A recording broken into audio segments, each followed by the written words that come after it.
This is Taiwan Bound, the English language podcast of Tel Aviv University. Please welcome your host, Ido Aharoni, Tel Aviv University's graduate, member of the Board of Governors, lecturer, writer, and veteran diplomat. Welcome to Taiwan Bound for another episode. I'm Ido Aharoni, your host, and it is my great pleasure to host in our studio Professor Lihi Adler-Abramovich. Hi, nice to meet you. Great to be here. Welcome to our podcast. Let me tell you who she is. She is the chairperson of the Department of Oral Biology, our mouth, right, dentistry, at the Goldschleger School of Dental Medicine, at the Gray Faculty of Medical and Health Sciences at Tel Aviv University. She's also part of the Center for Nanoscience and Nanotechnology, and she's also part of the Center for the Physics and Chemistry of Living Systems. We'll try to cover most of those issues today. So again, welcome to our podcast. And we usually begin our pleasant conversations, they're always pleasant, with some personal background. So please tell us whatever you'd like about your upbringing and where you were born and how you ended up doing what you're doing. Hi, so first it's great to be here. So thank you for the invitation. So I think that I started by, looking at the surrounding and the nature, and as a child I really like hiking, and this was what led me to study biology in Tel Aviv University. And then I have to say that my background is here, so I studied here my undergraduate and also my master degree and Ph.D. And I remember that when I started my first year in biology, I thought that, I'm going to come and then everything is already solved. We know everything. And I'm just going to learn new stuff. And then I realized that there are so many open questions, so many open biological questions related sustainability, environment, medicine. So when you were in high school, you studied biology in high school? Yeah, I studied biology in high school. And you say you were hiking. Were you interested in living creatures in nature, or just in what was your main interest in? So I think both zoology and botany, and the outdoors. This is something that always fascinated me. And was there a specific area of Israel that you were attracted to? I think that the beautiful in Israel that this is a very diverse geographically. So we have the Galilee, which is green, and the Golan Heights, and then we have the deserts. I think that just, driving for 1 hour, you go for one scenery to a different one. And this is very exciting in such a small country. And of course, we are in this specific geographic location between the continent, which make it a special place. So that incredible biodiversity is that's the element that triggered your curiosity, and you discovered that there are many things that are unresolved, and you wanted to become part of that resolution and that scientific journey. So what was your Ph.D. about? So I studied biology, and then during my PhD, I were introduced to the fascinating world of nanotechnology. So my PhD was focused on nanostructures, which are based on natural product, and going to this fascinating world of very tiny structure was really exciting for me. All right. So, you're taking us right into the subject matter. So what we'd like to do today is talk about your scientific work. And it's a wonderful segue. You mentioned that your PhD dissertation is about nano. So tell us, what do we need to know about nanotechnology and nanoscience in general? What are the misconceptions that the public has about it? So nanotechnology is a field that looks at tiny materials, tiny phenomena. So it's 1 billionth of a meter. And then, in my area, so I'm more focused on materials in the field of nanotechnology. And I think that nowadays we have so many tools, all these electron microscopes and all these new technology that allow us to look at very tiny materials and understand interaction inside the cells, interactions that affect biomedical application. And so what are the main principles of this field of science? My understanding is that it is based on the ability, at least in theory, and I know that also in practice, to rearrange the structure on a molecular level. Yeah. So I think that one interesting factor in the field of nanotechnology, that the same materials, when they are in the nanoscale, they behave differently. They have different optical properties, they have different colors, they have different mechanical properties. And this is what's fascinating. Even gravity affects differently when we are talking about the nanoscale.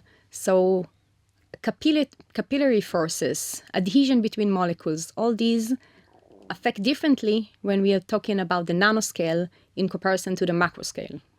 Amazing. So how do you apply that in your work in the field of oral biology or dentistry? Yeah. So in my group, so we are affiliated to the School of Dental Medicine.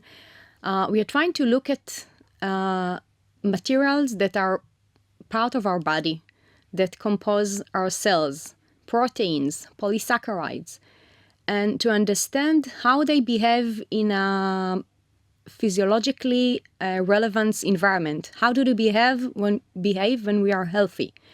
And then to understand what happened in pathology and try to mimic and get inspiration for the healing processes that we have in our body, how proteins fold and interact. And learning from these, we can then go back to the bench and use the tools of chemistry and biology, synthesize new materials, and utilize them for biomedical application and for therapeutics approaches. Can you give us one example of, or at least a theoretical example of how nanotechnology can advance a health-related issue? So, for example, in my group, we're very interested in the field of bone regeneration. So it's very relevant to the field of dental medicine. If we're talking about dental implants, we need to have enough bone in order for the implants to be successful. And in my group, we're actually trying to look at bone regeneration. So actually, this is a very interesting organ. As we know, if we have a fracture, we put a cast, we make the bone fracture placed next to each other, and there is a natural healing ability that can regenerate the bone. So this is what happens if a child have a fracture in his arm, we put a cast and it can regenerate. But what happens when we get older? This healing ability is more difficult once we get older. So this is one parameter, the age, which affects the biology of our body.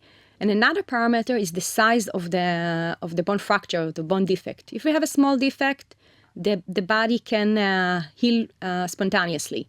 But if we have a large bone defect, we're starting to have problems. So we have natural healing ability of the bone in specific cases. So what we are trying to do, we are trying to make big fracture or problems with bone in the elderly population and form it into a process that the body can heal. How do we do it? So we actually manufacture scaffolds, manufacture materials that can mimic the natural process of the bone regeneration.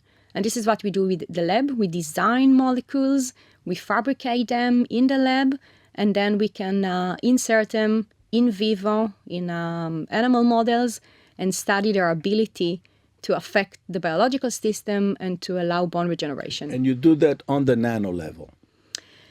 Yeah, so actually when you're talking about the biological world, when you're talking about cells and proteins and polysaccharides and all the process of healing, it is in the nanoscale. We are already at the nanoscale. And the scaffold that we are designing and developing in the lab, they are at the nanoscale. We fabricate them, we characterize them using this electron microscopy I mentioned to understand the interaction, the adhesion between the cell and the scaffold, which later lead to therapeutic approaches. Now, when you say that nano is 1/1000th of a centimeter for the layperson, it's almost we cannot comprehend that. What tools do we have technically? What technical tools do we have to do that, to identify those tiny particles? Actually, when we try to understand what is a nanometer, so if we look at the size of the Earth in comparison to the size of a football, so this is so basically this is the connection between the football is the football is it's 1/100000th of Earth. Yeah, exactly. So this is a nice comparison to understand the size of the of what we are talking about. And then nowadays we have so many tools. We can use optics, we can use mechanics, we can use amazing microscope that we have here in campus. And it's really, my students in the lab prepare the samples, grow the cells, do all kind of fixation and processes, but then go 2 floors down to the microscope and just can image and see how the cell interact with the scaffold, what effects. So, for example, we design different scaffold. We use 3D printing, and then we are trying to study which one has better effect on the cells, which one has better effect on the rigidity, on the optical properties. And utilizing all these techniques, we can proceed with understanding of which one will behave in a better manner and which one will make a better therapeutic approach. Now, those things that you're describing, are they already happening outside the lab, or this is just at the experimental stage?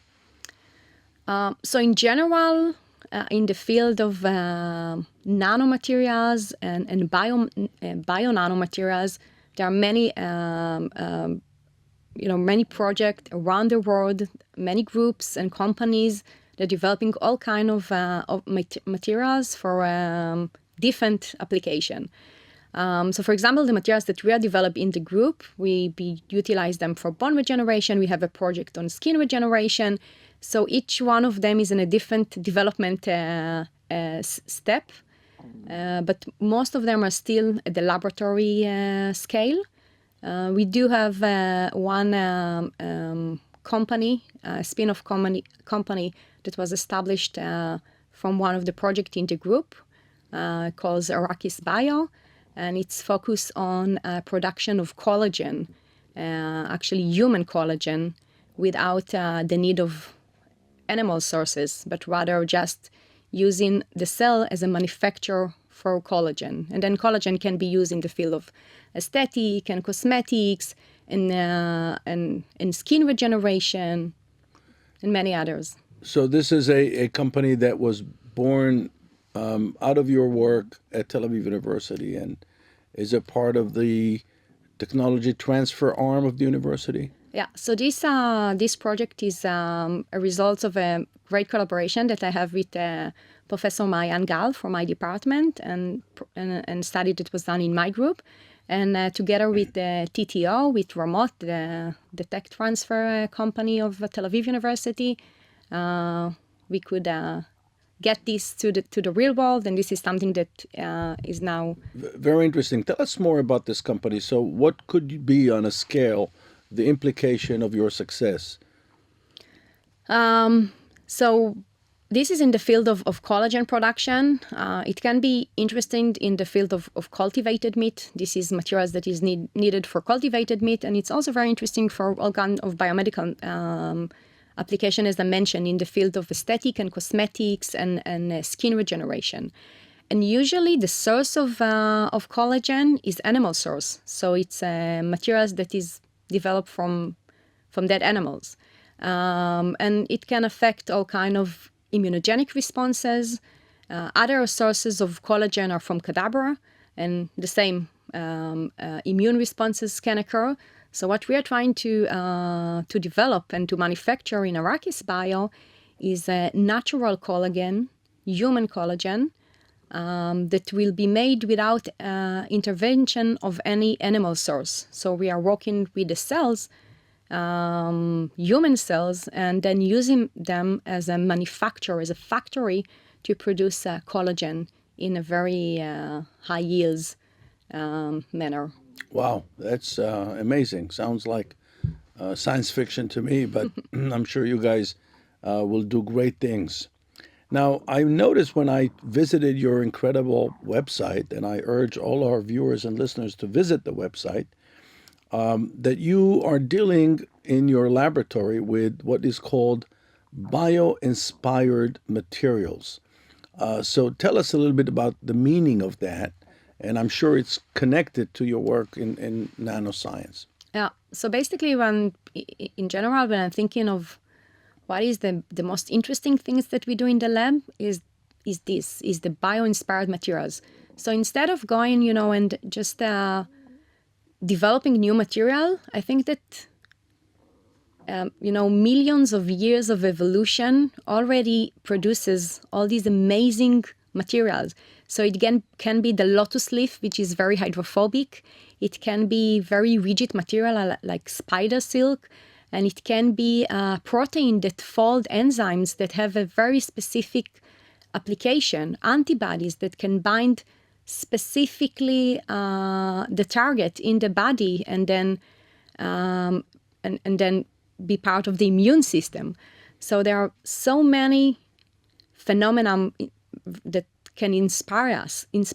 So instead of trying to invent the wheel, let's look at what we already have here and try to utilize it to our needs. And this is very similar to what I mentioned about this scaffold for bone regeneration.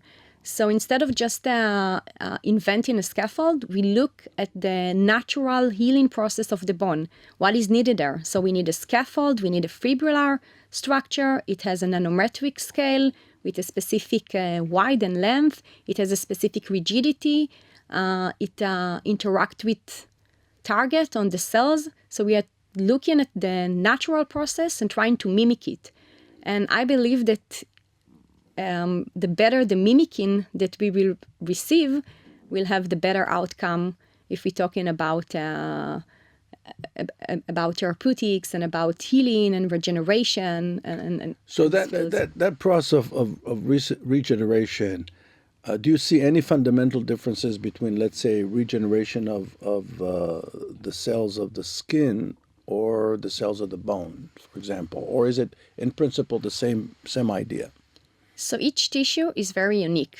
And I think that this is also something that we really focused about. So the materials that we design can be fine-tuned. So for each organ, we design the specific scaffold and the specific materials that are adjusted to the same tissue. So it's really different. So we have some connection and some understanding which are similar, but each organ is very unique, and each matrix and each. So even if we look at the organ, so the bone is much more rigid than the skin. The flexibility is different. The function is different. So each organ has a different properties. Now, when you say scaffold, try to describe to us. You're not referring to a physical supporting element for the bone. You're thinking about something that is more involved in the regenerative process, right? Yeah. So when I'm talking about the scaffold, so one feature is actually the structural element. We need something to fill the gap in the bone, and something that the cells, it's like a mesh of fibrils, and this is actually what happens in natural process. Between the cells are not placed in vacuum.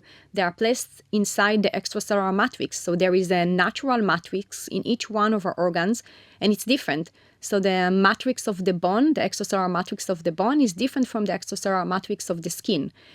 And this is what we're trying to mimic. We're trying to mimic the extracellular matrix, which is a complex. So for example, collagen, which we mentioned before, this is one of the abundant protein in the extracellular matrix, and it's really important for this healing process.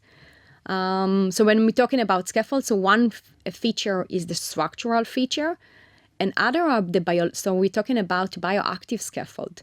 So another aspects are how these molecules affect the immune system, how they recruit these cells that can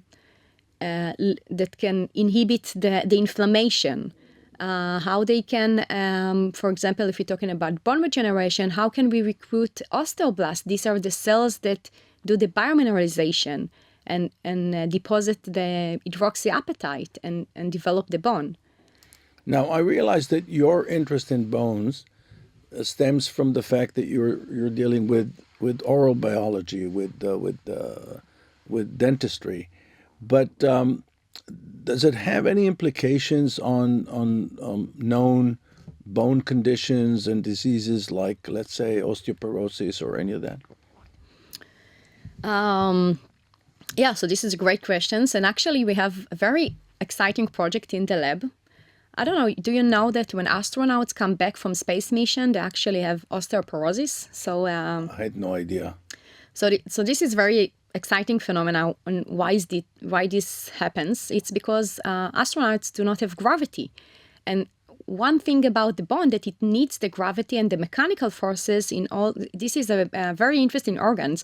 It can regenerate all the time. So the bone is it's an active organ. So well, I know that from sports. Yeah, that the definitely. more you get hit on the bone, the more resilient it becomes. Yeah. So actually, getting the inspiration from this phenomena, the osteopenia that happened to astronaut, we wanted to understand in the lab at the micro scale, at the nanoscale, what happens to the cells, these cells that deposit and regenerate the bone, these osteoblasts, which I mentioned before. And actually, we have in the lab this simulator that mimic microgravity. And then we could grow the cells in this microgravity condition inside the incubator at 37 degrees. And we can actually see that they have a pathology very similar to the pathology of astronauts. And actually, we use this as a screen to find new therapeutics against osteoporosis, to develop new drugs against osteoporosis. So osteoporosis is not necessarily a phenomenon that you will find among the elderly because of their, I'm assuming, reduced immune system, but also people that experience different conditions, like astronauts in space, and gravity is needed to maintain the health of the bone. Yeah. And I think that corresponds very well with the notion that we know from and I know that because I interviewed some of your colleagues, that the more you apply pressure on organs, the more they become resilient and stronger. Also in nature, when you look at trees that face wind, they become stronger and so on. So it's a very, very interesting concept. It's also part of the evolution. So all our organs were developed during the evolution with a specific gravity. So everything is fitted to this gravity. Once you take it outside of the gravity, all these forces and all the balance is changed. And there are all kind of effects based on it. Yeah. Now I'd like to take you, back to the 30,000 feet above view of your field. And the reason why I ask you is because I think this is really inspirational. What are the implications for humanity's future, the things that you're dealing with? What are we going to be able to do in the future that we can't even imagine today? Wow, what a question. So, it's really a very big, broad question. So if you're talking about, biomedical, about biomedical, about the materials that we are doing. Yeah. So I think that we are in a playground, so we can do anything. So my group is, designing new materials. So we have the tools of chemistry. So we can synthesize. We actually work with peptides, which are short sequence of amino acid. These are the building blocks of protein. So we work with very short sequences. They self-assemble from nanostructure. And I think that, so I think that we can actually design every materials that we would like. So the sky is the limit. And then we are interested in utilizing in biomedical application.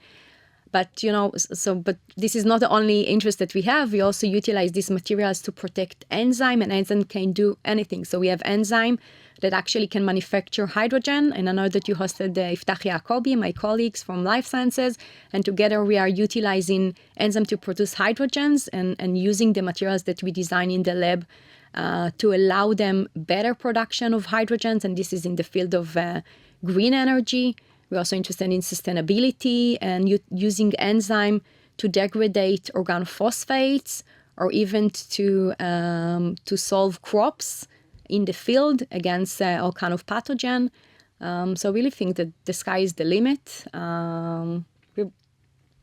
So basically what you're saying is that the once the principle of nanotechnology is accepted, meaning the ability to re-engineer and restructure and reorganize the substance on its most minute scale, nanoscale, opens opportunities to basically produce anything, whether it's a new body organ or a new piece of material, right? That's what you're saying. Yeah, and I think in general, when we're talking about material sciences, so we can develop new materials that can have new functionality, and we can use them and utilize them for the application that we would like. So it's really very flexible, very tunable, and give us many options.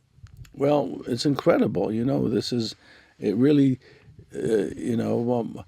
sparks my imagination. Let me ask you, before we're running out of time, and we don't have all the time in the world. I wish I had. Tell us a little bit more about the plans for the future for you and your lab and your team.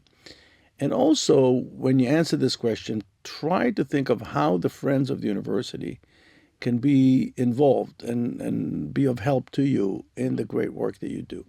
Yeah.